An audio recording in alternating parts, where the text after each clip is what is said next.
he's a principal consultant with M.R. Cagney in Australia.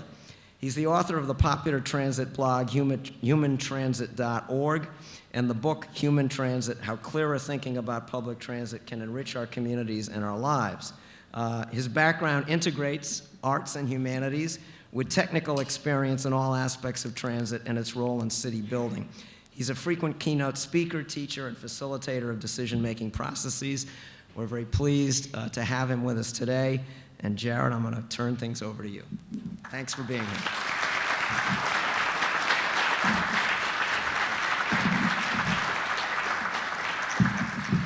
Thank you very much. Great to have this crowd, great to have the governor show up, and to have all this interest in the topic of public transit. As was just mentioned last night when I gave a version of this talk at RISD, one of the questions was, but what's the problem? Why should an ordinary Rhode Islander care about this? And so I want to start with the reality being it's pretty easy to drive around here. People's lives are more or less okay. What's the problem? And so I want to show you Portland, Oregon when I arrived there as a 6-year-old in the late 1960s. This is what Portland, Oregon looked like. It was, our downtown was mostly surface parking lots. Now and then there was a building sticking up between the parking lots. Practically nobody walked. There was lots of parking, however. We did not have a parking problem. But that's what we had. No pedestrians, really no reason to want to be there or to want to be much of anywhere else in this city. And it was easy in those days, if you worked in that place and drove back and forth and found plenty of parking, to say, well, what's the problem? Well, one of the problems was that we had this magnificent valley and this magnificent agricultural and forested landscape immediately next to the city. And whatever growth we were taking in the form of paving it over and cutting it down. And this was starting to become a concern. The governor who actually introduced our land use laws wasn't very interested in cities, but he was intensely interested in farms and in agricultural preservation. And that's really a lot of what drove this from the outside, our land use laws, our controls over. And the other thing we had was that we had a fairly charismatic mayor come along in the 70s, whose platform was actually, our city's getting kind of ugly. And a lot of people sort of looked up and looked around and said, hadn't thought about it, but yeah, now that you mention it, maybe there is a problem. And so in that position, we had 3 choices. We had the option of economic stagnation, which was more or less our status quo at that time. Economic stagnation is very, very good for managing traffic congestion. Remember that. We had the opportunity of growing through sprawl, which was the other thing that was starting to happen, paving over our farmland. And the third choice was growth through urban development, which required transit. This is one of those moments, and every time I have done stakeholder conversations or tried to facilitate a community conversation, my first job is to bring people together in the presence of reality. And the mathematical reality was that those were our choices. There was not a fourth choice. Those were the choices. And enough people sat down and did the math and thought about the math to understand that there were not any choices other than those. And so we invested in transit. 1978, 2 streets through the center of downtown Portland set aside exclusively for public transit, which at that time was entirely buses. It's still mostly buses. 1986, then, our first light rail line. Our first light rail line would not have worked had we not had a spectacular bus system already in place, put in place in 1982.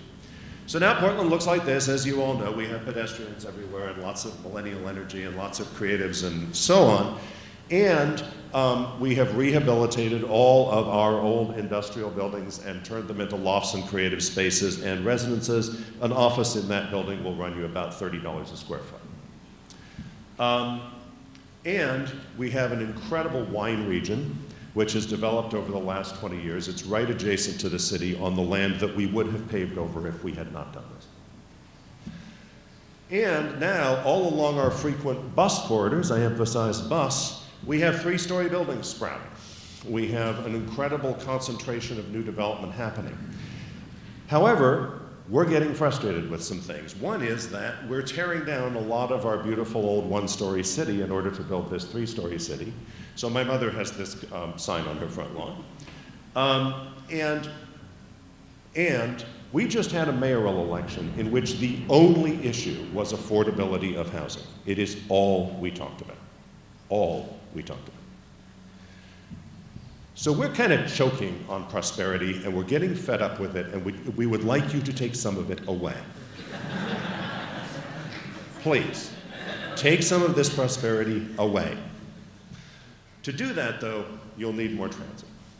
I really need to be able to say to a struggling young millennial who has, as they said, was one of those young people who moved to Portland to retire, which is to say, moved to Portland in the hope of finding a job, and Starbucks lists for baristas, and they get 400 applicants in Portland. That there are other places they can go where they can have a great life, where life is a little cheaper, that they don't have to live 5 to an apartment, they could have an apartment to themselves, and that there are places like Providence which are great, and where a lot of things like this will still be available to you in Rhode Island. Or in many of the cities that were just mentioned where I've worked, Tucson, Indianapolis, and so on, you can play in that league, and there's an enormous market for places that are kind of like Portland but not quite as expensive as Portland. To do that, though, you're going to have to get past a lot of distractions because the world is full of noise. Please remember, the national conversation about transit is mostly driven by people who don't understand transit very well and who want to change the subject away from transit to something that they know about, whether it's architecture or transportation technology or automation or whatever it is. All my life, people have been trying to change the subject in order to avoid the fact that there are actually some relatively few mathematical choices. So one of those things is innovation.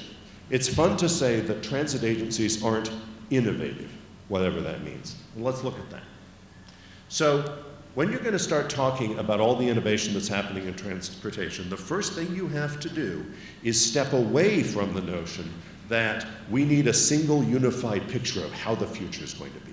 That desire to have a futurist tell us how the future is going to be is not rational on our part.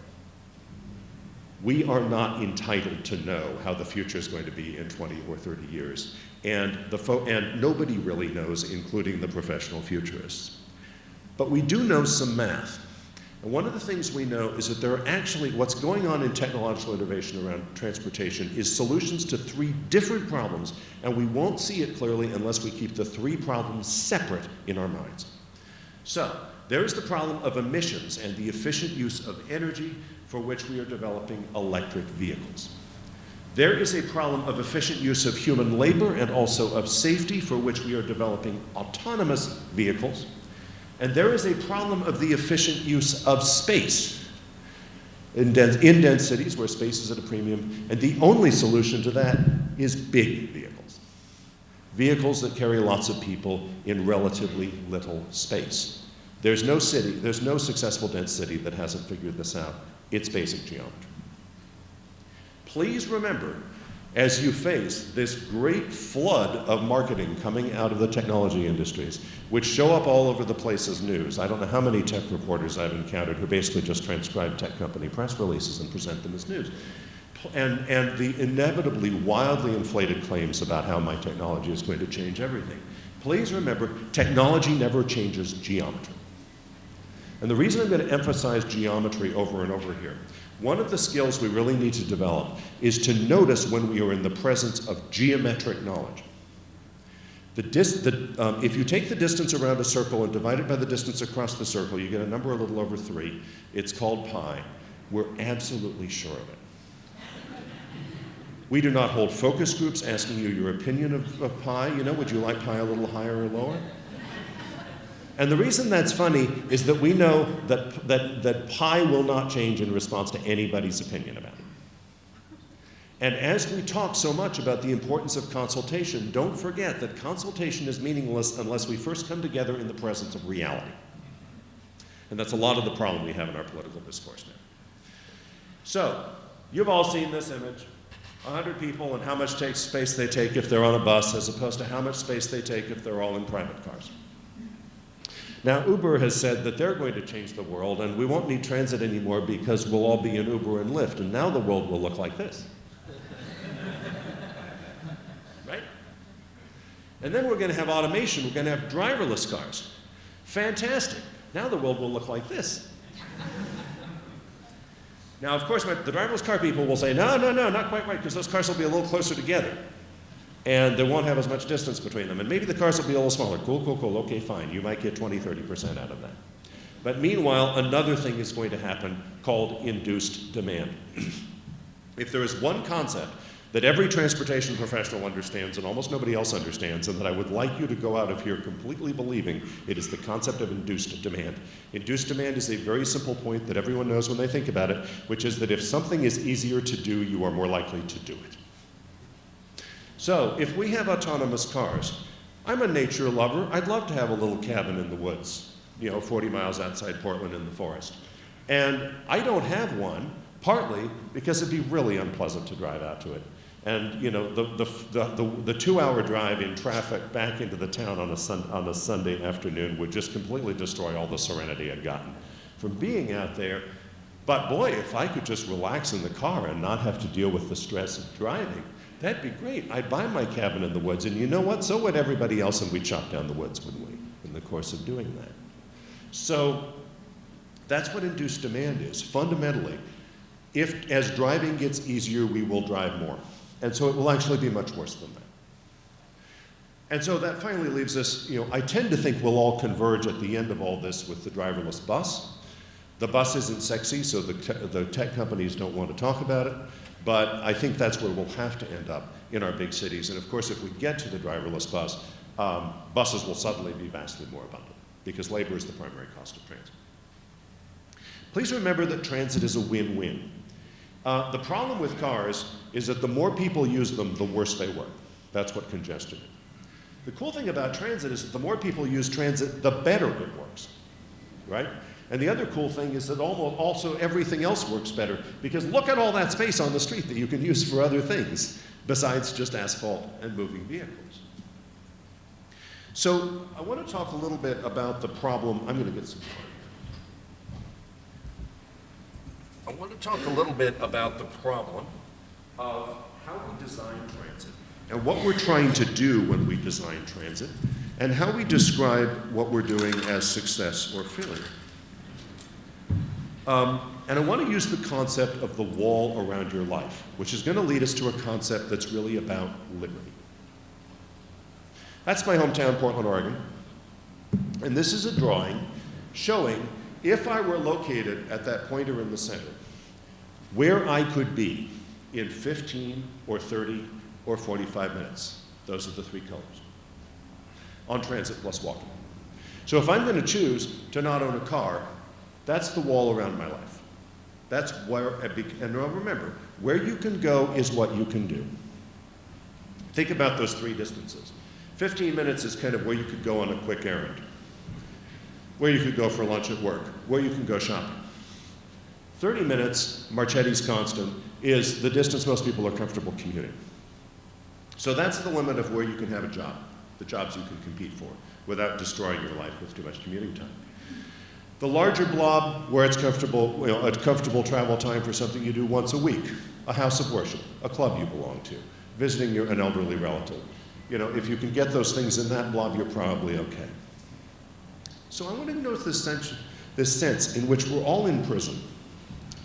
Our lives are bounded by prison walls, which are the walls of how far we could get to in a reasonable amount of time.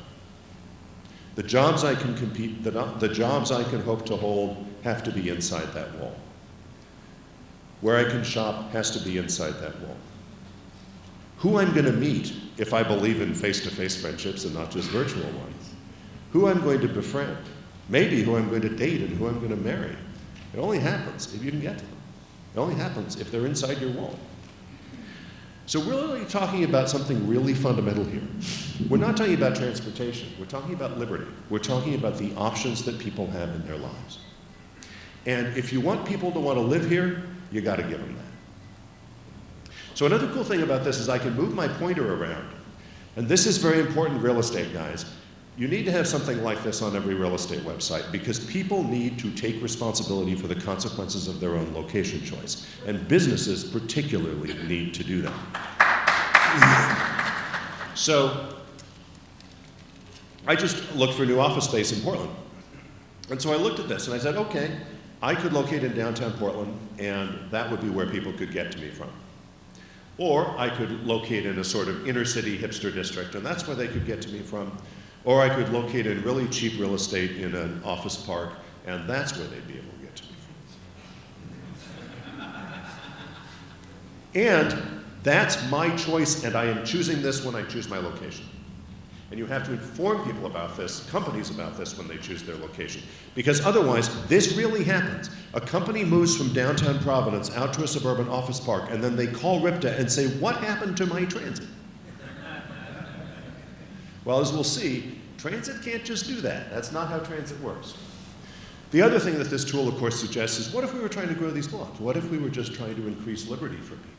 What if we were trying to improve the answer to the question, how much of the city and all its richness is available to me, which is to say, how free am I? So when I use the term abundant access, I mean as many people as possible, able to reach as many destinations as possible, as quickly as possible, but not just for the purpose of people moving around. It's so that they have as many real choices and opportunities in their lives as possible and are therefore free. And I think this connects with freedom in every sense that the word has ever had any meaning in this country. Now there's some math to expanding liberty. There's a network of routes and lines designed to optimize those 6 variables, frequency, span, connections, and so on. We get the... It'll correct itself.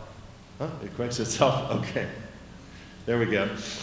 All of those things, we know a lot in my business about how to organize a network that optimizes those things. And but I'm just going to give you the highlights. The high ridership network recipe, which is also the high liberty recipe, because ultimately you get ridership by service being useful, is high all-day frequency, forming a connected network, following patterns of density, walkability, and linearity. We can't do it everywhere, and here's the geometry of why.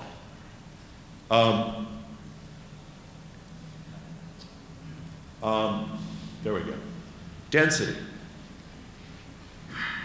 These 2 bus routes have the same cost. The one on the top serves twice as many people because the neighborhood is twice as dense. That's twice as many people around every stop. If they had the same propensity to use transit, then of course we have twice the ridership in the denser neighborhood. The denser neighborhood is a better investment for transit.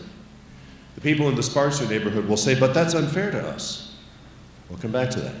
You can meet that perception of fairness, or you can do what maximizes ridership and maximizes the value of transit across the whole city. Walkability. There's a bus stop in the center of each of those circles, and the nature of the local street grid determines how many people can walk to the stop. You also have to be able to cross the street at a stop, or you've provided one-way service. Linearity. If things are arranged in straight lines, I can run a single line that serves all of them and that feels like a direct path between any 2 points. If everybody's back off the road, the college up at the end of a cul-de-sac road, Walmart a quarter mile back from the street, we can't do that. And we end up with that sort of route that people are less willing to ride. Your voters know this.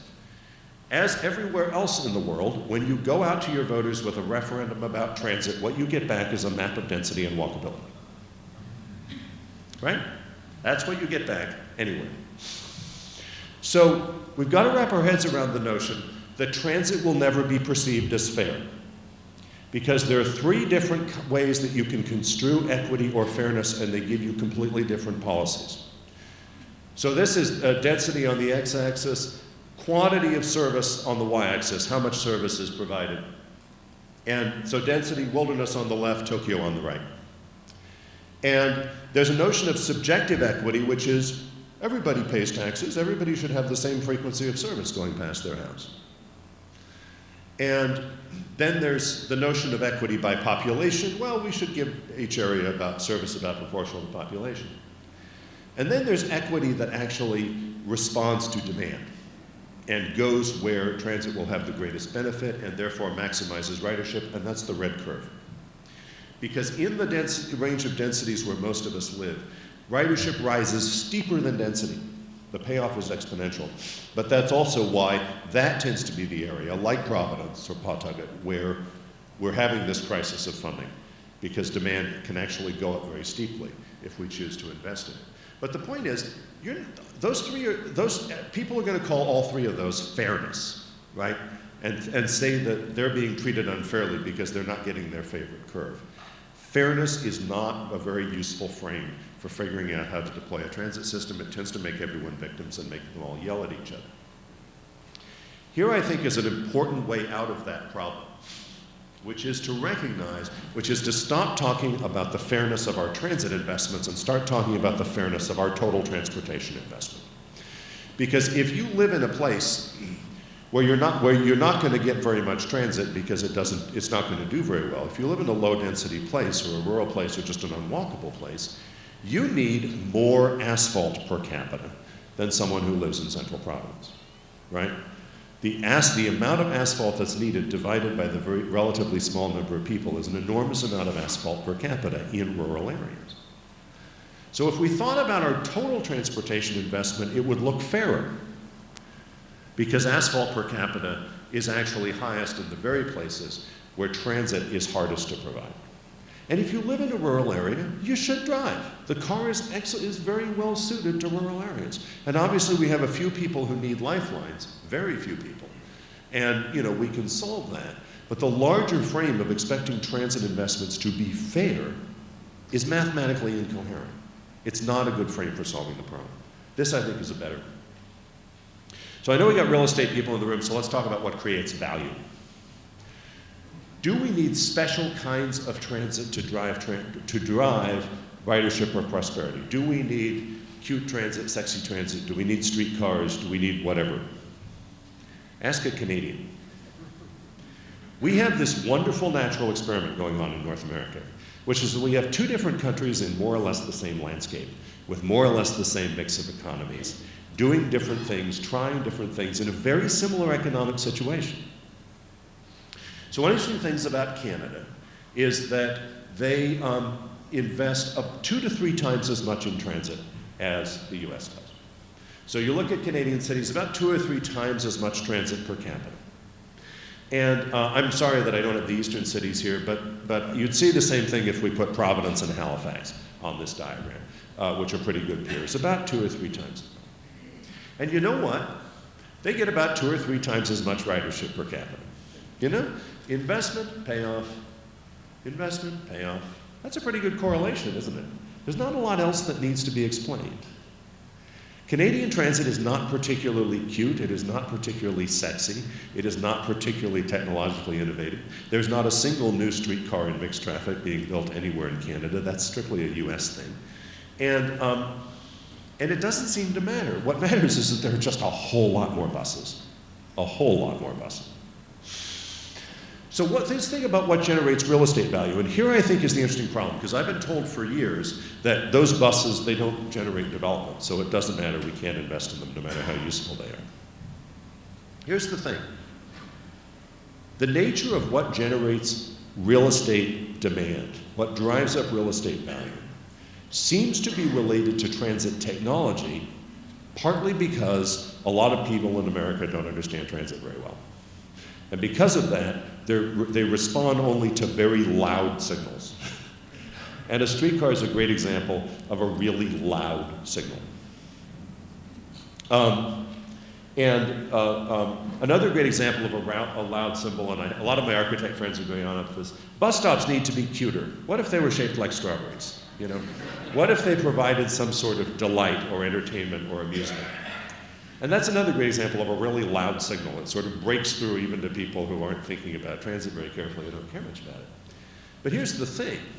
If that streetcar goes 6 miles an hour, as ours does in Portland, and it's constantly being disrupted because streetcars stuck in traffic get stuck behind all kinds of ridiculous things that a bus would go around, it's not really providing very useful and liberating transit. And while you may be able to sell someone real estate with that sort of signal, what ultimately is going to create long-term real estate value is the blob of liberty, isn't it? It's going to be where you can actually get to, what you can actually do with transit.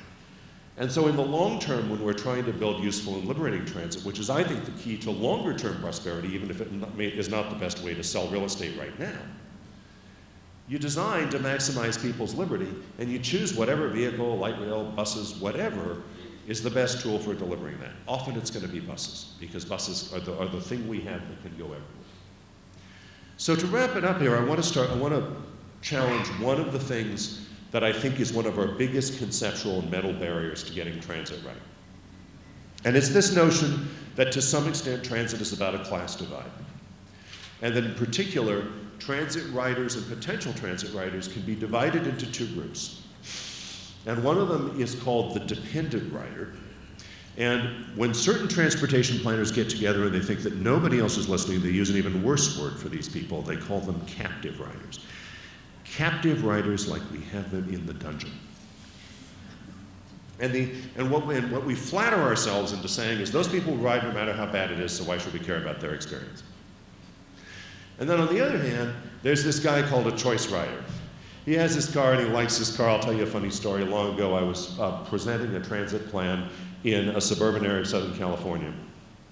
And a board member who was on the city council of the wealthiest city in the area leaned forward and said, "Now, Mr. Walker, if we adopt this plan of yours, will that make me leave my BMW in the driveway?" And I don't remember what I said, but the obvious answer is no, sir. If you have a BMW and your BMW is so important to you that you needed us all to know that right now, then you're probably going to drive your BMW. But you know what? That's okay, because there aren't very many of you. There aren't very many of you, and therefore it doesn't really matter what you do.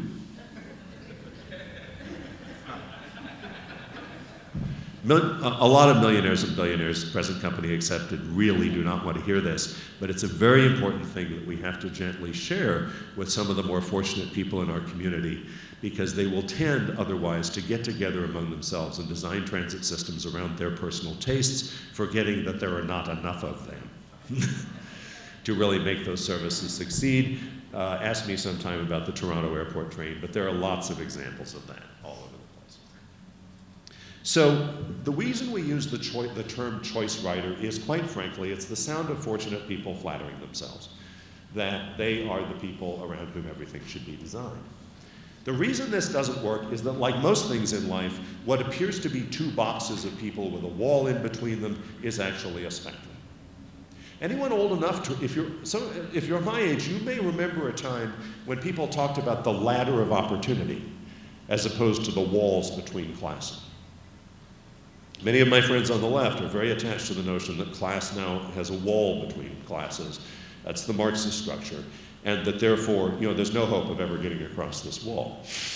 In the old days, we talked about a ladder of opportunity, which is exactly an image of a spectrum, right? It means that people can be anywhere along this spectrum. Most of us are somewhere in the middle, and we can move along the spectrum.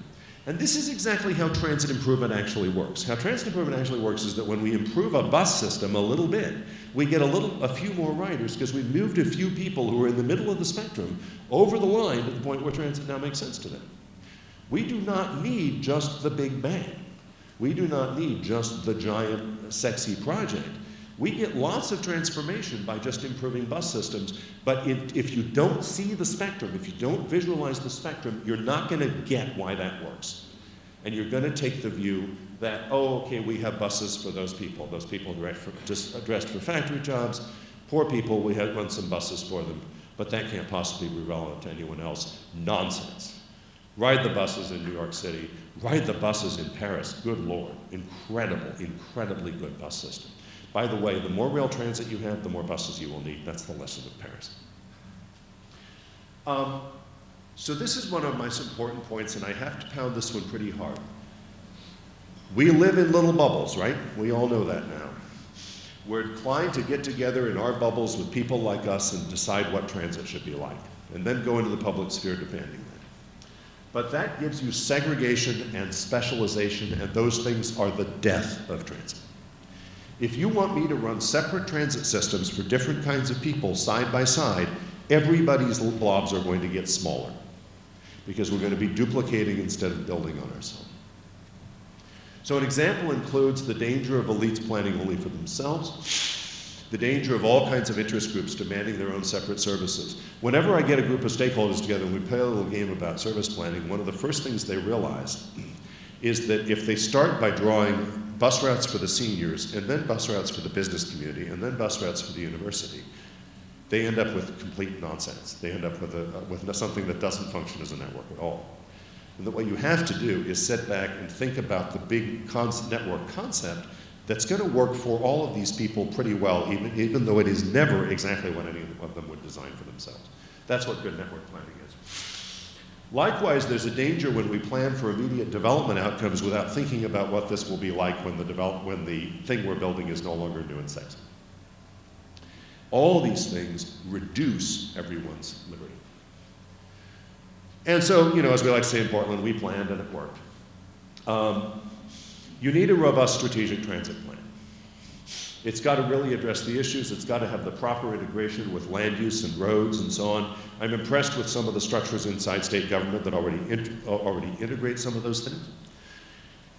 Very important and most often gotten wrong is that you need to convene people in the presence of the geometric facts. When we do stakeholder workshops, we do little exercises that make people touch the problem so that their hands remember that there are certain things that this transit tool does and there are certain ways that it works, and that's just geometry, and nobody cares what they think about it. So one of the things I do is I never ask the public their opinion about geometric facts. I don't know just as we don't want to know what the public thinks about the value of pi, I really don't care what they think about any of the geometric facts I've presented. My job is to bring us together in the presence of those facts so that we can solve problems that actually work in reality. Destroy the illusion of the status quo. What's the problem? If we don't do anything, things will go on as they are, right? No, there is no status quo scenario.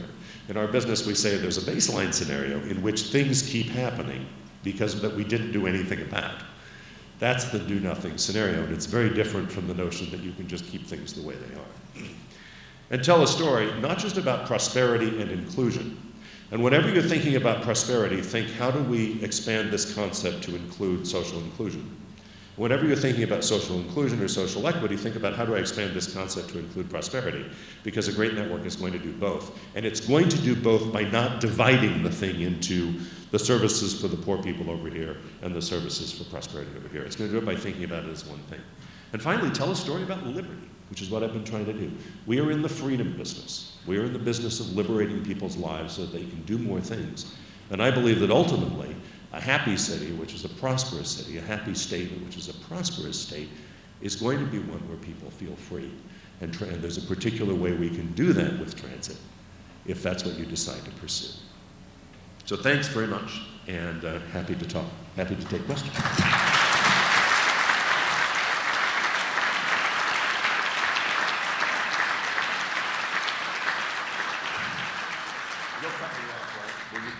When we're on a turn? Okay, good, great. Oh, good. So there's a mic here, so just come up to the mic if you want to ask something. There's always this pause at the beginning. Peter, you're right next to the microphone. You must have a question. A question. And I'm Peter Broussard. I'm a transit advocate, and I helped to set this up with Grossmont. Question regarding how to bring transit, not how to bring transit into a dense area, but how to service the needs of people that are more limited in rural or sparsely populated areas.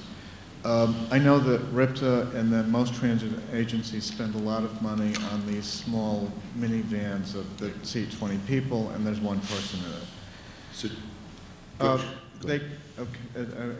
So anyway, I know in Massachusetts they are experimenting with Uber and Lyft to service those people in rural areas or in low density areas, and then redeploy those smaller vehicles to give a more robust system, and then also to save cost. If you had experience with that? Yeah, let me give you sort of the big math around that. Most of the operating cost of transit is labor. As a result, at least until we have automation, smaller buses don't save us much money. What saves us much money is paying drivers less, giving them lower benefits. And if you and to understand why RIPTA is, why transit agencies are not in the position to do all of that, you have to think about that. American transit agencies are largely built on the assumption that a bus driver should be able to have a house and a family. And if you want to throw that out, and you want to just have, you know, people living 5 to an apartment without many prospects, you can get this really cheap, and that's what a lot of regions are doing, and that's a choice you can make. And that's really the only way you get lots and lots of abundance prior to automation. And so that's just what we're up against in terms of math. So that's why I think the larger conversation about rural and low-density services has to be this. This is low ridership service. We can explain geometrically why ridership is not something this service is going to do. Therefore, this service has a non-ridership purpose. It's about lifeline access to places where almost everyone is going to drive. Therefore, let us create a separate line item in the budget so it is very clear that this service is not evidence of RIPTA failing at ridership. This is service that is not trying to carry ridership. And transit agencies really get framed a lot with, you know, look at what's happening to total ridership in America without looking at how much, you know, what's happening to ridership on service that's trying to carry riders, which is the service that serves places that are dense, walkable, and linear. So I think how we account for that is to be clear, and that we're not going to satisfy someone who lives in a rural area and really wants transit. Making them happy, making them feel like they've got as much liberty as someone who lives in an inner city on transit is mathematically impossible. It's not happening. There are things we can do, but we always have to be aware that what we spend on those things, we're not spending on transit that actually grows ridership, and so we have to account for that. That's really the thing. We just have to, again, be clear about the math. Sir. Well, thank you. My name is Aya. You may recognize me from that video. Yeah, so still very mobile. So my question is, and I think you brought up a very interesting point when you were talking about the prison that we live in with right. the 15, 30-minute, 45-minute thing. And I think as a Rhode Islander, and many people can agree, I think what's particular about Rhode Island is almost everything is within your, if you're driving, relative 15, 20-minute window. Right. And so a lot of my millennial friends who drive and say, I'll never take the, like, I'm not a bus rider, I think they're very comfortable in that 15, 20-minute window. So I guess how does our small state affect how we think about this idea of right. branching out? Well, again, it's working for you now because you only have a certain degree of prosperity. You only have a certain number of people here. People aren't wanting to move here at the rates that they want to move to my city. And as a result, you can still drive pretty well, you know. So again, it's like what my city was 30 years ago when, yeah, it's easy to drive because you only have so much prosperity going on. And so that's why the pitch has to be what I gave, which is, if you want prosperity, you better get better transit, because prosperity is going to generate, otherwise prosperity is going to choke you on traffic congestion. And if you've ever been to Los Angeles, you know that there's really no way to build enough freeways to solve that problem. You have to have transit, you have to be out ahead with transit. Yeah.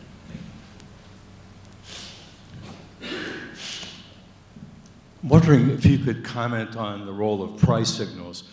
I know that Portland jump-started that failed city to where it is today, partly by having a downtown free fare zone.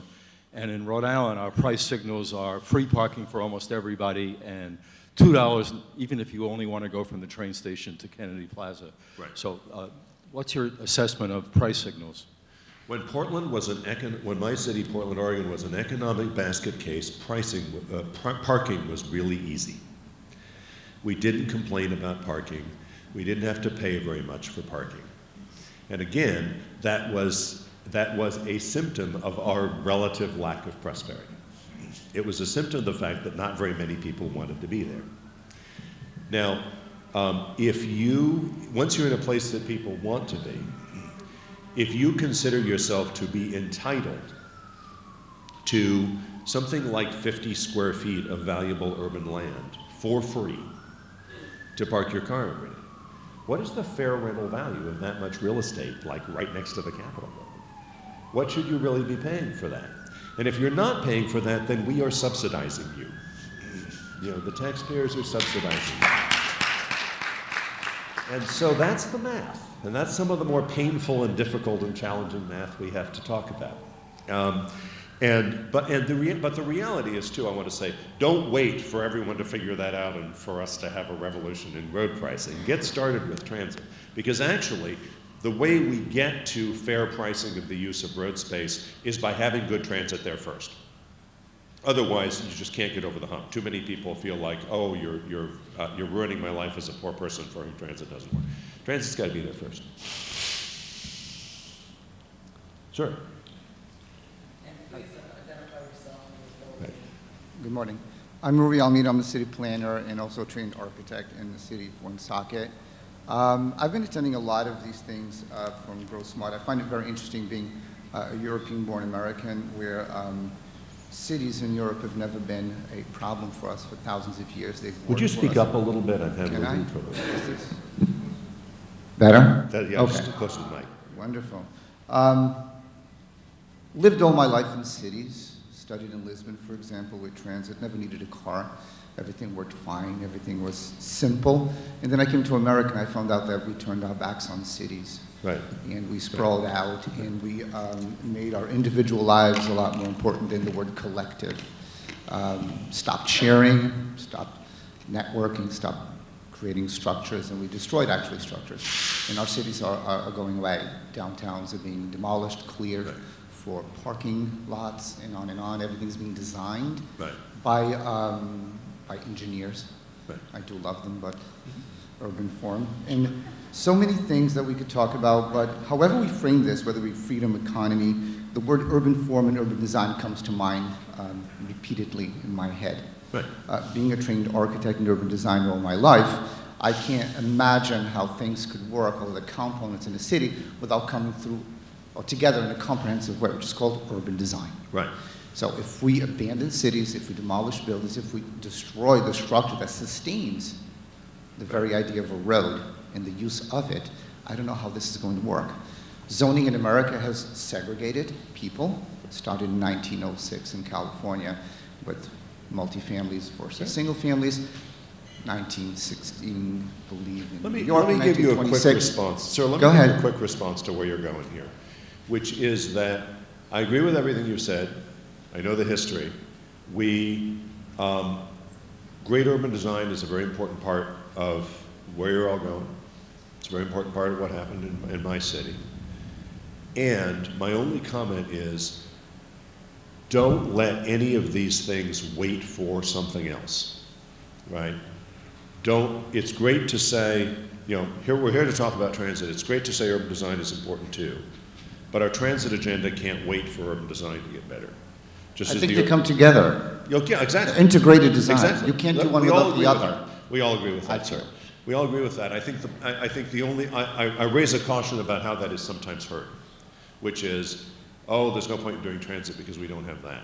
And over there they're saying there's no point in doing that because we don't have this. And it's one of the common ways that people justify not doing anything. I'm not saying you're saying that, but I'm saying that that's one of the dangers that arise. So Neil, yeah, thank you for that comment. Appreciate it. Thank you.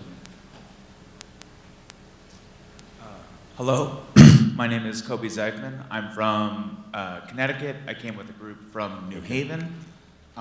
So I grew up on the West Coast. I grew up in the suburbs of Seattle and went to University of Oregon. And you know, people take buses. It's not a thing.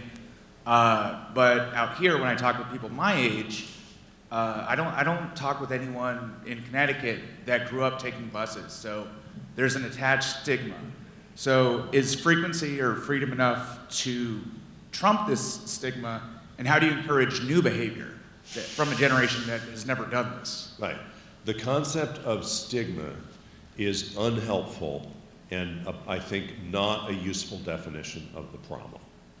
And the reason for that is that people's attitudes toward buses are largely determined by how useful the buses actually are. The more useful the buses are, the more people ride them, and therefore the more likely it is that everyone will know somebody who rides them and will therefore not think of them as strange or alien. We might just turn this off. Would that help? It's just...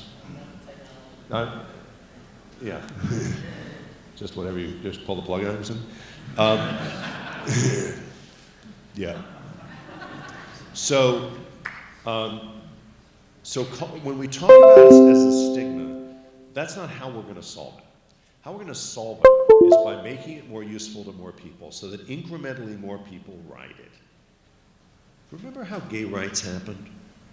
Gay rights happened because eventually enough people were openly gay and everyone realized they knew someone who was gay and therefore those people weren't strangers anymore. That's exactly how it'll be through the process of more and more people riding, and then therefore more and more people knowing someone who rides the bus, having someone at the dinner table who rides the bus, and before you know it, people who ride the bus are very familiar, and we're over that. And it's all just the fun, so it's just not it's not a good definition of the problem. A good definition of the problem is let's make transit really useful, and that problem will take care of itself. Hi, thank you. I'm James Kennedy. I'm with the blog Transport Providence. And one of the issues I've been working on, Barry asked a good question about price signals. I've been working on talking about the car tax because the overwhelming story you hear in the media in Rhode Island, we have the highest car tax in the country. And there's been a lot of media saying that this is inequitable and that we need to cut it and get rid of it. And I've been trying to point out that if you have a very expensive car, you pay quite a lot in car tax. If you have a cheap car, you pay a little bit. If you're a transit rider, you pay nothing. But what you pay in fares as a transit rider is quite a lot. Like for instance, if you live in Cranston and own a $20,000 car, you're going to pay less in car tax than you do for transit. So I find it very difficult to get anyone to go on the record and talk about this equity issue, but I wonder if you could talk a bit about your perspective on that. Would it really be equitable for us to be cutting the car tax down and giving these large tax cuts to people with BMWs in the driveway? Yeah, no, of course it isn't. But you understand why the people in BMWs think we should do that.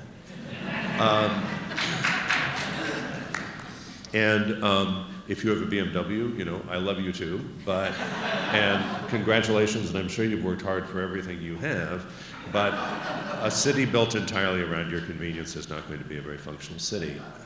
And that means, also that a city that is built around, that is not equitable in how it enables everybody's mobility, is not going to work very well.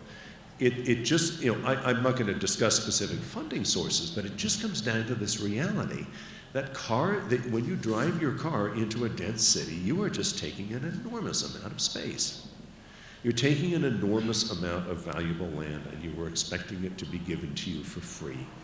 And that's ultimately not leading to an efficient use of space, which means we're not leading to an optimal outcome for our prosperity. Please note, this is an entirely conservative Republican argument, right? The whole point of parking pricing, for example, is the liberation of the forces of the free market. Right? If something is valuable, you should have to pay for it. Its price should vary with how many people want it, and that is how the great invisible hand of the free market creates efficiency and prosperity. And I have been told this enough times by conservative Republicans that they should really be out ahead on this issue. But for some reason, those squishy liberal Democrats in San Francisco are the only city in America that has really liberated the free market for parking and allowed Adam Smith's invisible hand to do its work. So, go figure. Thank you.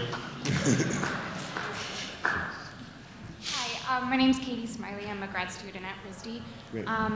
Earlier you had mentioned that sort of one of the pitfalls of when you have niche interests advocating for their sort of personalized vision of perfect transit in the city is that you end up with a vision that isn't best for the city at large. Right. So I guess, in your opinion, what is the best case scenario for a sort of bottom-up, more community-driven transit planning? Sure. So the reality is a great bottom-up community transit planning starts by accepting the fact that a certain amount of this has to be top-down. You are not going to get, if say your goal in life is a light rail line from Pawtucket to URI or whatever. Everybody talking about their personal needs and expressing their own notion about what would be best for their community in terms of how to run this line or where it should go is not going to add up to that. It isn't. It's going to add up to a lot of little things that don't fit together. And so we have to have appropriate community participation and community engagement statewide on a statewide picture of what the big structure is. And that's what's going to decide, you know, where the big lines are, how they connect, where the big nodes are. That's got to make sense at a statewide level. But one of the cool things, and I think you may hear about this from Roger Leaf, is that one of the ways that the transit system needs to evolve is toward being more different centers instead of everything going into Providence. You know, Pawtucket needs its own system. You know, Warwick needs its own system. Newport needs its own system, where you come into the center of those cities, and then if you want to go intercity, you connect. Well, those local networks start to look pretty autonomous and separable. And there's a lot of great role then for engaging the community in a much more intimate way in designing those, because they don't, you know, you can design your own little transit system in Newport and it doesn't really affect any other city. So Newport, go to it. You know, I mean, RIPTA will certainly help you make sure that you design something coherent and make sure that it's operable and make sure that it's going to be productive. But there's a great role for community planning there, and the kind of decentralization of the network, and RIPTA understands this, by the way. RIPTA is totally on top of this. It's just a matter of money. That kind of decentralization of network actually is not just good design, but it also then helps to create those layers where only a certain amount of it needs to be top down, and a lot of it can be bottom up on the city level. Great question. Thank you. I'm Wayne Kazarian. I'm the chairman of the board for RIPTA, and I appreciate your being here, and I particularly appreciate your framing the discussion as you have. It helps focus my attention from a lot of the facts that I'm hearing from people that truly become confusing. I have a question. So I'm sitting here next to Tom Cube, who's the president of our local ATU union. To what extent around the country is labor involved with management in identifying the issues and addressing the issues? I mean, we've got drivers who fortunately I think can't afford their homes, but they've got a tough job. But they know it appears to me that they know the transit system better than almost all of us. To what extent nationally are they involved in the solution? Great question. To what extent and how is labor involved in this sort of planning? I have worked in transit agencies that view the drivers and labor's opinion as completely irrelevant and don't even listen to it. Let me be honest. I have also worked in transit agencies where the labor union is so powerful and has so much access to the politicians that management has no ability to do anything. There's a lot of those in very big cities. And so the whole reason we have labor unions is because we expect a somewhat adversarial relationship and we expect some push and pull, and that has to be a healthy push and pull. And you know, I've seen some great processes where I think we kind of had the right balance. We had a lot of bus drivers involved when I did the redesign of Houston's bus network, and it was really good because, you know, inevitably, please understand this about transit operations, and I love transit operations people, but they are paid to do it the same way every day. That is their job. And that means that they are not necessarily experts on creativity or innovation. Some of them are. Some of them are incredible. Some of them are incredible. But they are, but it's not something that we have selected for, right, in establishing that workforce. We've selected for reliability and predictability and regularity. And I think we can all understand that about our motivations without feeling like anyone needs to be defensive about that. We need operations to be predictable. We need it to be the same day after day. So there needs to be always a creative tension between what tends to be then the rather defensive position of operations, which is, hey, you're messing up our ability to be predictable with all this planning. The sort of ambitious, yes, we're change agents, we are here to break some crockery and sort of make new things happen. And, you know, I've been in some great processes. I've seen some processes that where thinking was just impossible because it had all fallen over in one direction or the other. But I've seen some great dynamics and some great ways of working together, and I think it's very important.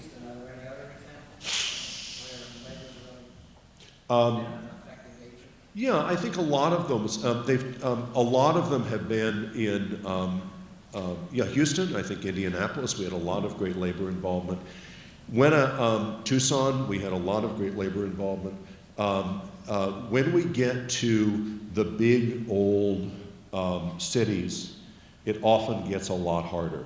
And partly it's just that, you go to work in Boston, and like everyone's telling you about this person did this to, my grandparents did this awful thing to your grandparents in 1924, and therefore we could never work together. I mean, that's what you start encountering, right? And labor unions are as full of that as anyone. So, a certain amount of youth is also good, a certain amount of ability to start over. Good morning, Buff Chase, downtown real estate developer. It was wonderful to have the governor here to begin the session. Unfortunately, she had to leave, so I hope that their video can be available for her. And because her constant refrain is we need to have more jobs, have more economic development. And you've referred to that a number of times. In this audience here, there's lots of transit advocates, for sure, and which I'm becoming more. I saw your presentation last night, too, so now I've seen it twice in a row, which is it's very compelling. So the question is, and you also, the head of state planning was there last night at the RISD lecture, and you made some reference to state planning and that type of thing. My question to you is, do you see a connectivity between the transit community, economic development community, and the political community, that actually an understanding, a comprehensive understanding about the relationship between the two? And if not, how can we help to facilitate that? So yes, I'm seeing it happening all over the place. Portland would still look like that picture I showed if we hadn't solved that problem, if we hadn't gotten those different players into the same space.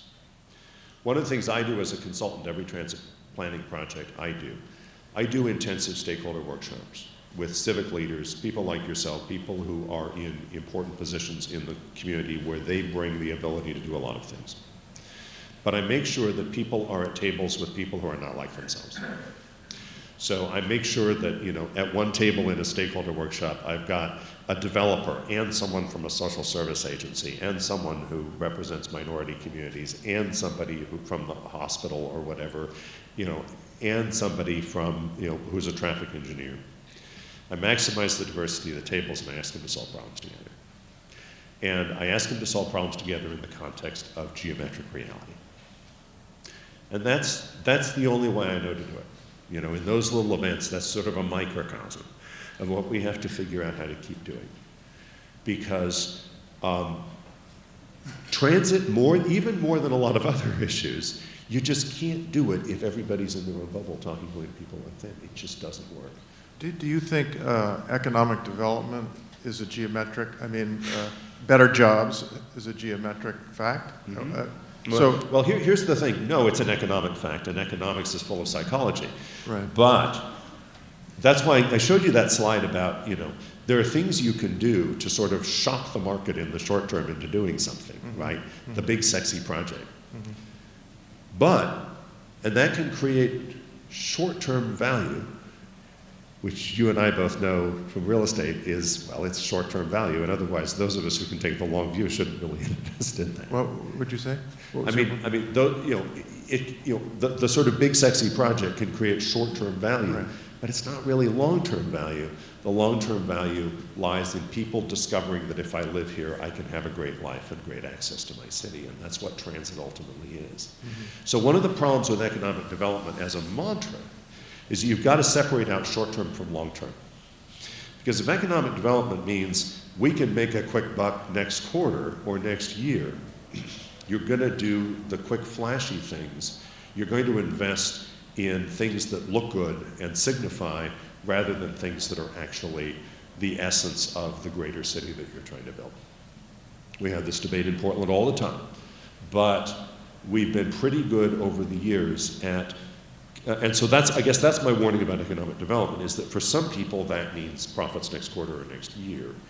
And for other people that means the kind of sustained prosperity and sustained resilience too, the ability to be a great place as the economy goes up and down, that only comes from thinking about this in the longer term. And we have this debate in business all the time, between quarterly profit kind of management and longer term management. Have you seen our state transportation plan?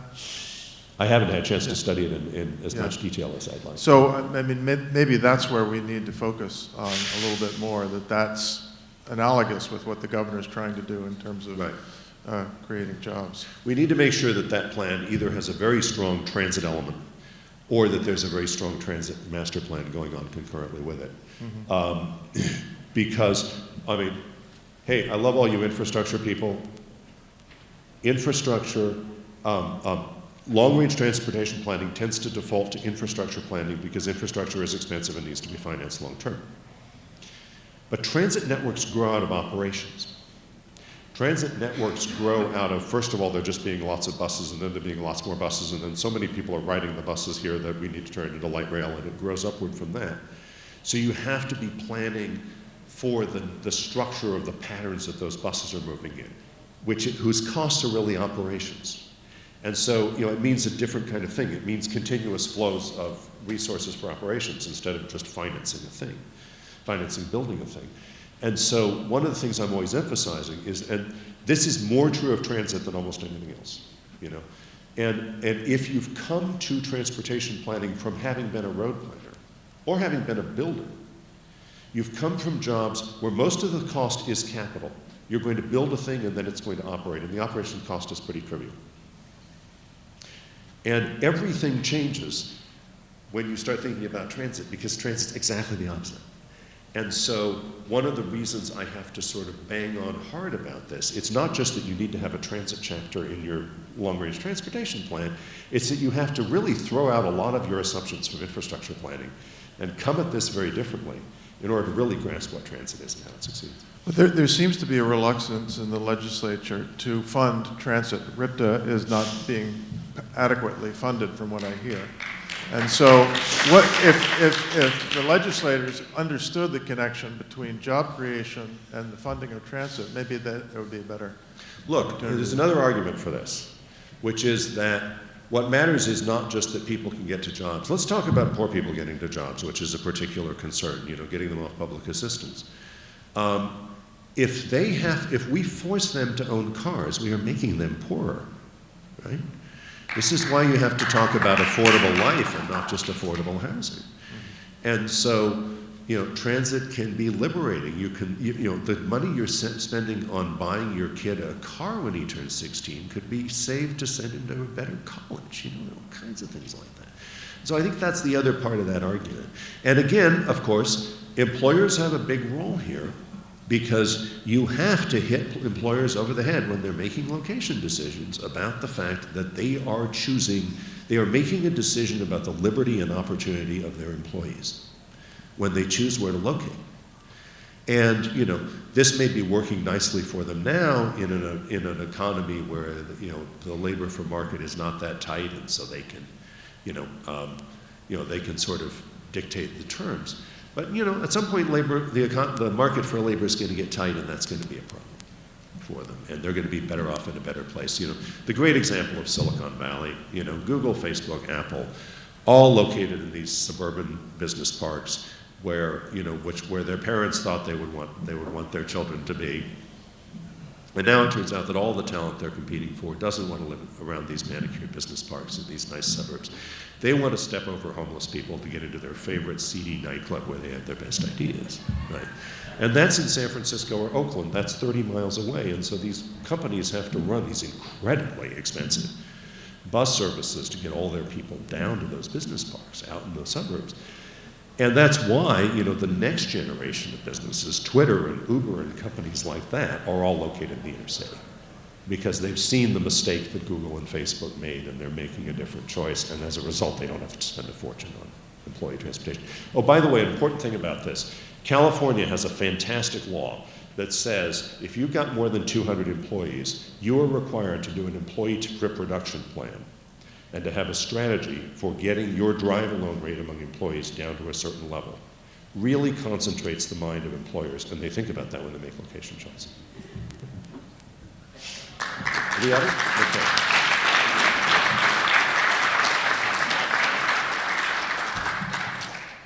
Thank you so much, Jarrett. You were giving us a great blend of pragmatic reality checks as well as vision, and let's have another hand for that great presentation.